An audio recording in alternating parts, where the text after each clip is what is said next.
chers internautes, bonjour tout le monde, mesdames et messieurs. Et voilà, encore une fois, je vous dis bonjour et bienvenue dans cette émission. Voilà, nous sommes là à Homme de Kitambo. Nous sommes venus rendre visite aux vieillards, les aïeux, nos anciens. Voilà. Raison pour laquelle Fondation Miracle est là la vérité. Fondation Miracle Alina qui était à la Kizabolingunaya, à la Ranango Susina, à la Kalango Konabatu.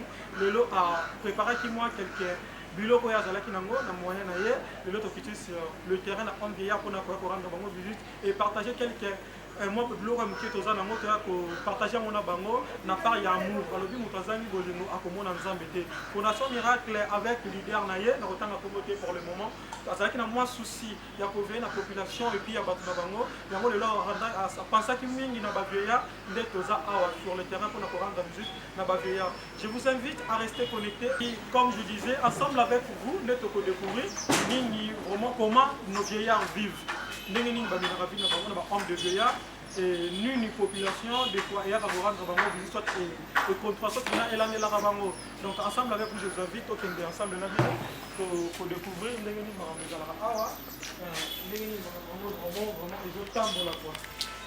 voilà. Bonjour madame.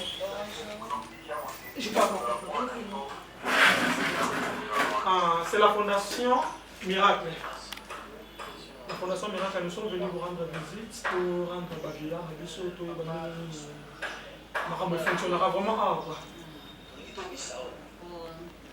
nakumisina nzambe nzambe akwambola bino mpona bolingo oyo bolakisi na ndenge boye kovisite bakoko na periode oyo ya confinement nzambe asungi banda maladi oyo eyaki na ndenge ezokende na kosila moko te kati na bakoko na biso azalaki ate na maladi po tozoprotege bango awa toza ministère ya affaires sociales todépendaka na l'État mais bato lokola bino kaka bato ya mitema malamu badonateur nde bayaka koassiste bakoko de temps en temps ndenge mpe bosali geste oyo nzambe akopambola bino nayebi ete ezambala ya suka te okobanda koya nzambe akopambola bino makasi baza kuna na nsima esengeli kopesa bango mbote bazalaka na baexigence ifoka mwa eloko mpo basala mpe badéclaration mpona bino. Voilà, merci beaucoup. Je pense que tu comprends ce que madame a dit. Et question, on avait tout dans madame, soit non, pas ta question. Moi, on avait regardé par rapport à dans la Fondation Miracle. En tout cas, pour la Fondation Miracle, tu sais pas ni makasi. Na koba ya bakoko nyonso pe ya gestionnaire na biso papa Cosman Zamba pambola bino mingi pe ya ebele. Ah, merci beaucoup. Bonne volonté. Zamba pambola bino. Les 14.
Bonjour madame. Bonjour.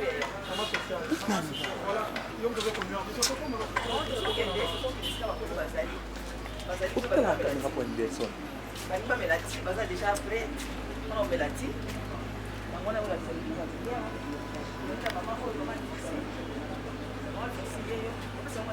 C'est la fondation Miracle. Ok. Vraiment, Nzamba Sunga. Attends, moi, je me remets là. Moi, je suis là. Nzamba Sunga, moi. Merci beaucoup. Ok. Bonjour, papa. Fondation Miracle.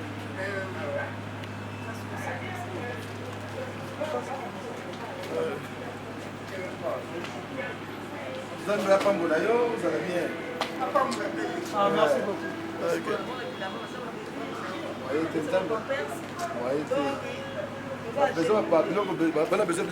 Ebele papa. Maman, bonjour maman Nabiso.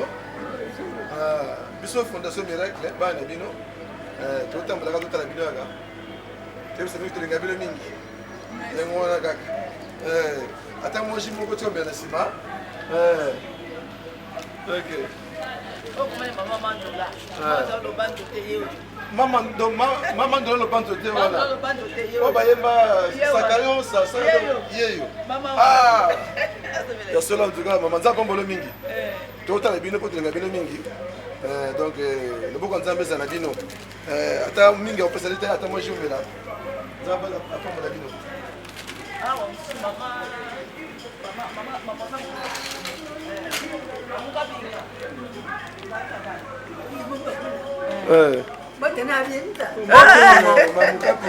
Mamuka binga.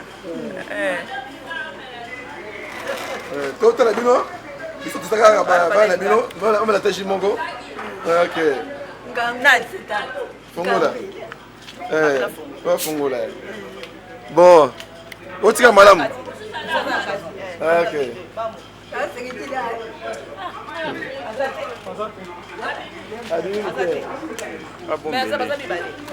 Bombela ye? Ok. Ok. Ah ouais. Voilà, nous continuons. Maman, 97 ans. Ah. 97 ans. Abaga Kiswahili. C'est pas la Swahili, maman. Où va bien, maman? Où va bien, tata? Où va kunya chai? Kunya mzuri basi. Mama tena. Tu hotel à Bino? OK.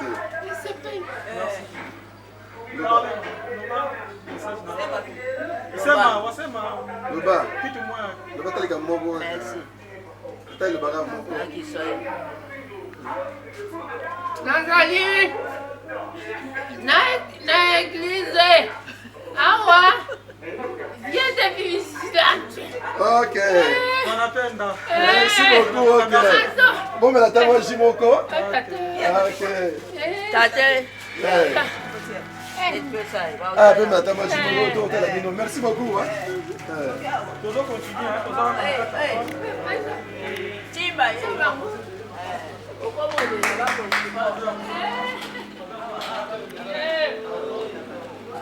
Ah, d'accord.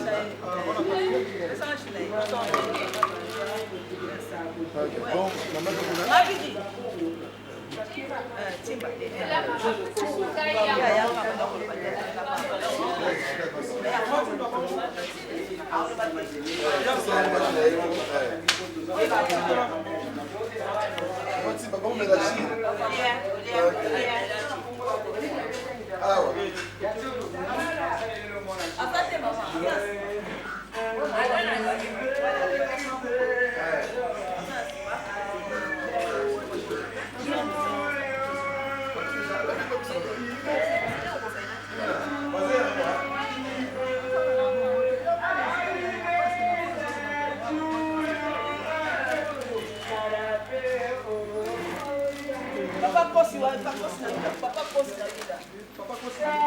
Bonjour papa Nazari. Toyota la yo te rendre visite la fondation Miracle. Kotika na bino moi eloko kolia ya komela ça. Voilà, moi c'est là. c'est ça. Merci beaucoup.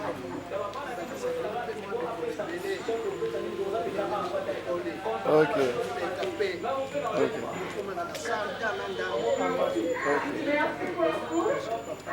Merci beaucoup.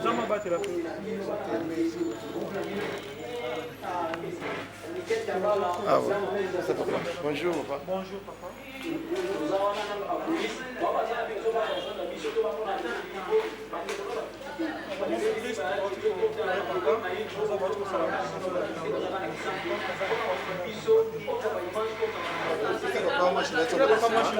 Bonjour papa. Bonne guérison. Je pense que toujours ensemble, on a toujours découvert comment nos vieilles vivent ici, nos vieux.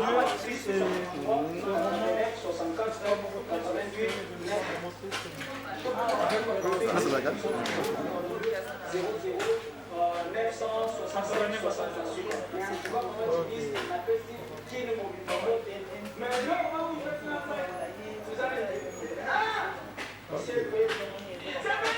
Pas de problème.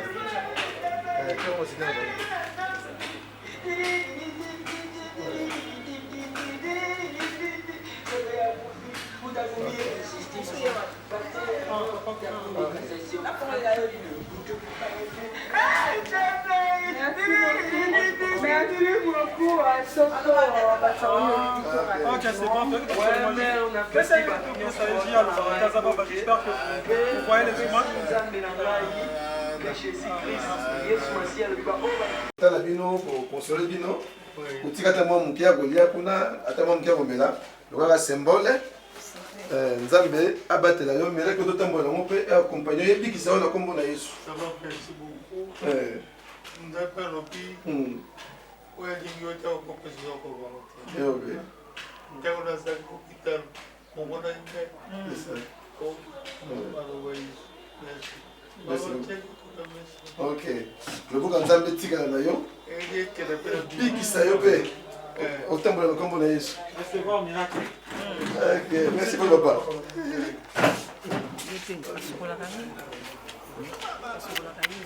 Ok.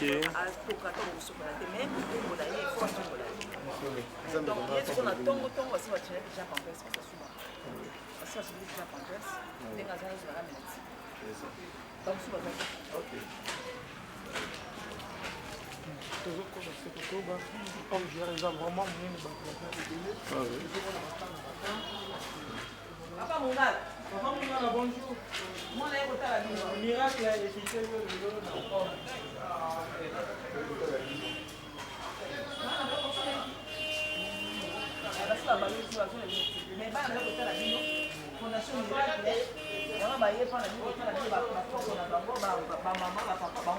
C'est pas mal là-bas. Papa Miracle, moi, je fais cela par rapport à la formation Miracle. Donc, tu as vu, donc, moi, vous hier, moi, père, vous là.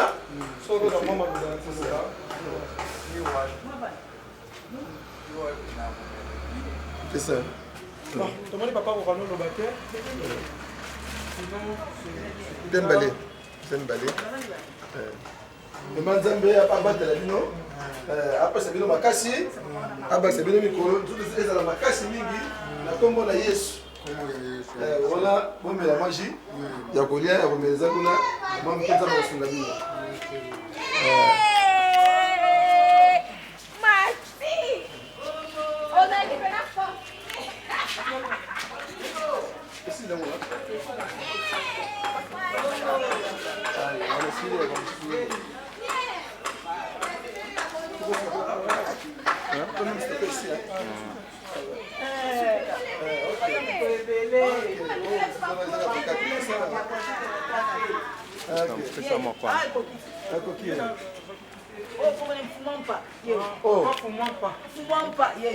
Ok, comment pas Alexini? Alexini. Pourquoi Sika? Oh, il y a solo go? Ok. Pose un micro. Moi, un mot de remerciement, moi, par rapport à don, il y a Fondation Miracle.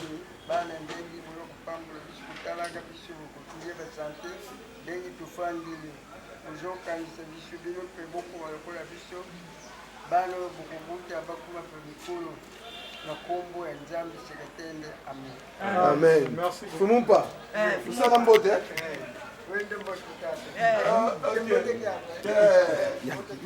Ok, voilà, nous sommes là, chers internautes.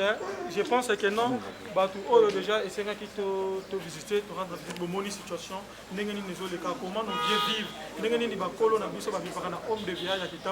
Je pense avec les images, et je pense qu'ils ont vraiment bien, ils ont amour pour la Fondation Miracle à la Kisana. Ils allaient et demandé tout hier abimisi moi mukio azaki na compte na banque pour qu'il rendre visite na bazo kelela boende bolingo boende faut kozala mbongo na biso ezala te kaka ya ko dépenser na ba bar na ba boîte na ba n'importe quoi tout ça la ba œuvre ya charité boende nzamba lingi boende nzamba ko pamolo yo toza besoin za la béni ni toza besoin ya prospérité na vie na yo na ba faire na yo tout mama ko sala ya monde rendre vite ba vie na biso ba ko baza ba vie baza ba to ba sali mingi grâce à mon connaissance grâce à mon les lobbies to yebi pe to qui bénéficie au besoin de commun. Donc je vous remercie d'être là, je vous remercie de nous suivre, vraiment rester connectés dans cette chaîne. Et surtout n'hésitez pas de vous abonner, abonnez-vous pour ne rater absolument rien. Nous sommes là presque tous les jours, vous allez nous suivre, vous allez suivre des réalités. Surtout nous avons un mini pour la réalité de la vie. Nous avons pour la c'est la amour et vénétique. Si vous avez besoin de informations sur vos événements, vous allez connecter dans la chaîne avec votre thème de serviteur, bel homme, Melonia, Papa Paradis, vous ratez le comment rater. Et là je profite pour saluer Pegela plutôt 12 500 GB, le réalisateur le plus frais. Donc je te salue là où tu es et je profite pour saluer celle qu'on appelle Maître Alice Kassembe. Et voilà, je vous salue, je salue mon pasteur Julia Rambo depuis là où tu es, mon père spirituel, Paulé Diogo. Je te salue de la part de Pegela Top et encore je salue, je profite aussi pour saluer ma maman Mado là où tu es, je te salue beaucoup, ton fils t'aime tellement bien. Et pour rappeler à ceux qui nous suivent à ce moment, Toranda qui visite na homme de vieillard Yakitambo. C'était pour un don à part de la Fondation Miracle. Je pense avec les images surtout à la rétrospective. Un grand merci à celui qu'on appelle Alain Banga. Alain Banga, je te salue, c'est grâce à toi que tout se passe si bien. Ok, voilà. Aussi ici, mon tour de rôle tourné au sein de la homme de vieillard. Et là maintenant, j'ai auprès de moi les responsables. Je pense que l'ensemble, il y a groupe Fondation Miracle. Là déjà, je m'approche de monsieur que vous voyez, qui sont toujours mon aïe. Je pense que Yemoko a pu se présenter pour que vous bonjour. Bonjour. Et voilà, premièrement, ce que vous se présenter.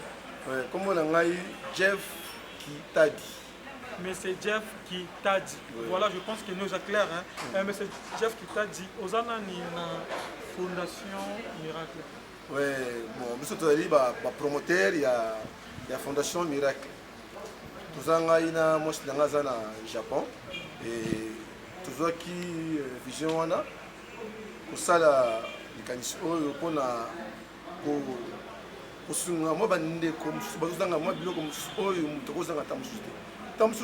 na sapato mibale za na chemise misato za tamsu na 5 secondes baloso mais mususu ozanga ta mumu mapamba oyo yoza nango yango wana donc tolingaki mpe tokanisa bandeko wana topesa bango tama sourire donc d'abord nanu topesa bango bolingo et puis moi moke toza nango tomeka kopartage biso na bango yango wana tosokeli kanisi kosala fondation oyo voilà. eloko nini inspiraki yo ça qui idée pour que ça la fondation. Ouais bon ça ma expérience hein moi ni na mukiliti tozotambola autant le passé na biso makamsio moko lekisi otemeni nzamba bikisi yo et que la situation c'est qui na ngona ba musu boso demere nango et c'est pour ça que tu dis que non bon nzambe a ça la biso ngulu et que ba musu minute oyo otozo ba baso vendre dans l'hôpital, baso vendre dans l'homme de vieillard, baso a besoin sur place, baso a moi biloko, Mikel, mon amour gant. Gant coûte combien? Gant coûte tant souvent à 200 francs. Mais une seringue coûte tant souvent 100 francs seringue. Mais baso a un et c'est de là que tu as inspiré. Tout chamba quand c'est comme moi, tout me rappelle que sur la bande de corona. Il n'est pas dit que tu as un bon ébellité, pour cabaisser un bon ébellité. Kokaba, c'est ça, donc il y a un inspiré. Na côté là-bas, je suis à l'hôpital, bébé Botami. maman mona bakanga tam su 6 mois à l'hôpital pona kozanga moi tam suka oyo ozomela masanga wana oyo osakana nango to inspiré na makambo ebele et to moni que non c'est pour totika sima te conformément à la parole en Nzambe ndenge lobi que non nazalaki malade nazalaki na nzala oyo kolesa ngai te et surtout ça la parole de Dieu qui nous a inspiré to rendre visite na bandeko oyo bazala mwa bosenga biloka mike tant musu biso tozala nango yango tosunga bango et puis nzambe en complexe. Voilà, je pense que on a besoin de comprendre. Ce que tu as dit bien, but il y a la fondation qui va rendre visite ou bien l'autre chose ainsi. Non, bon, fondation, ça n'a pas objectif fébrilé. Na kati pesa l'encadrement jeunesse. Na kati pesa lui-même na comment ko inciter ba trouver ba créer emploi. Tout ça va voler belé, tout ça va voler social. Tout ça va voler même culturel, tout ça va voler et belé. Mais awa moi tant aux alamuke contenu ata mais na volet social ndeto kanaki tout ça la action oyo pona posunga moi bande mais va voler ezali ebele ezali na ba cours sous pratique ezali pour l'encadrement ba jeune ezali na ba sous ezali pour na ba formation pour la jeunesse et même pour conscientiser jeune aye bazali d'abord nani azalaka mutu mote ba ko utiliser na ba fait moko politique on a makambo susu on appelle ça makambo de manière générale mais jeune azali moto a eu conscience ya mboka na ye et puis ne ita na ye aye ba kozala utile surtout pour la mboka na ye pour le développement c'est ça yango le tout sali moi fondation oyo ça na ba voler ezali ebele pour encadrement jeunesse notamment la carte. Parce qu'au lobby, pour la formation, il y a la formation jeunesse, mais il y a l'encadrement de jeunes. Et pour Mouta a adhéré cette fondation miracle, à cause de ça, pour les Nawak. Oui, bon, nous sommes tous allés à la gestion de Kitambo. Ils ont l'avenir de tenir le numéro 7. Contact, paye dans votre numéro contact 089 77 60 660.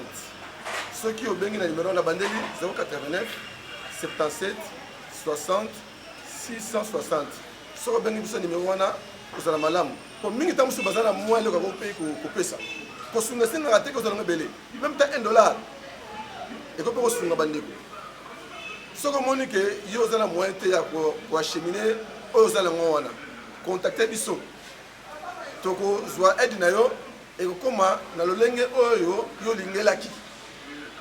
C'est comme ça. Donc ce que vous avez besoin de biso benga na numéro na lobby wana so ko hésiter bon moi même tout comme fondation miracle les miracles concernent tout le monde et ce que vous avez besoin d'ambassadeur la ndene kati na yo ya ko joindre biso automatiquement pe comme il kambula yo contrairement mi to ma fondation boy fondation songolo te biso li fondation mo pona mutu nyonso ko za na bonne volonté amoni ka ko sunga bandeko na ye moyena quelque chose yaka mon abisso tama kan semongo et puis tombe la musala que biso.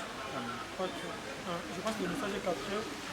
Qu'est-ce que les gens peuvent retenir de la fondation comme bon tout ça na bolingo vous savez d'abord bolingo eleki bandako bolingo eleki mituka bolingo eleki même béton béton oza encastré na mur parce que quand on a bolingo on peut apporter sourire dans des couleurs même à bela et puis au commissaire ben moi mutuneseng donc yaka na makasi on tamazo pesa yo na moi mukezi pesa yo yaka to sangana to apporter moi sourire na bande ko biso o bazana moi bosenga et vous allez malam. OK, merci beaucoup et merci aussi à vous les promoteurs de la fondation Miracle. Ok, mon frère, bonjour. Et voilà, nous avons accompagné la Fondation Miracle, nous au Salvador. Message nous aux amis. Oui, le message là, ils ont vraiment invité les jeunes à la Fondation Miracle. Parce que la Fondation Miracle, au-delà de l'homme de vieillard et de Tambo, ils ont juste partie sociale. Les promoteurs à l'oublier en formation, ils ont encadrement à la jeunesse, ils ont au lieu que pour ça n'importe quoi, mais il y a une formation, tout po tokóma mpe lobi bato oyo bakoki kosala impulse lisusu tozosenga na bato nyonso oyo baza na bolingo ya bandeko na biso oyo bazangi mwa eloko bamikolo baya kosadere na fondation miracle oyo tosala elongo to avance epuis makambo nyonso ezala malamu mpona kosunga bandeko nyonso na biso topene. Merci beaucoup. Merci. Demoiselle, mon message que vous avez encore. Nous avons la Fondation Miracle, nous avons la Kitambo na homme de Véa pour nous soutenir la mission, la maman la mission, le bazar à la Cachopola. Donc, maintenant, on peut dire que nous c'est là que petit barreau, on va faire nous allons bien quoi. Merci beaucoup. Et je pense que le message a été clair. Continuons à comprendre. Nini ezali Fondation Miracle. Fondation Miracle ezali lisanga ya bato moka bolingo mingi bakutani basangani mpona basoutenir baoyo bazangi baninga bango bato bazangi genre comme bomoni œuvre bauti kosala ya charité na homme de billard de Kitambo. Mais esoki kaka wana te na Fondation Miracle makambo kosala eza tellement je pense avec le temps beaucoup découvrir plus surtout plus mais hésitez te bozwa numéro oyo les commentaires auti kopesa bino bobenga comme ça bokoyeba plus concernant la Fondation Miracle. Donc je vous donne rendez-vous à la prochaine.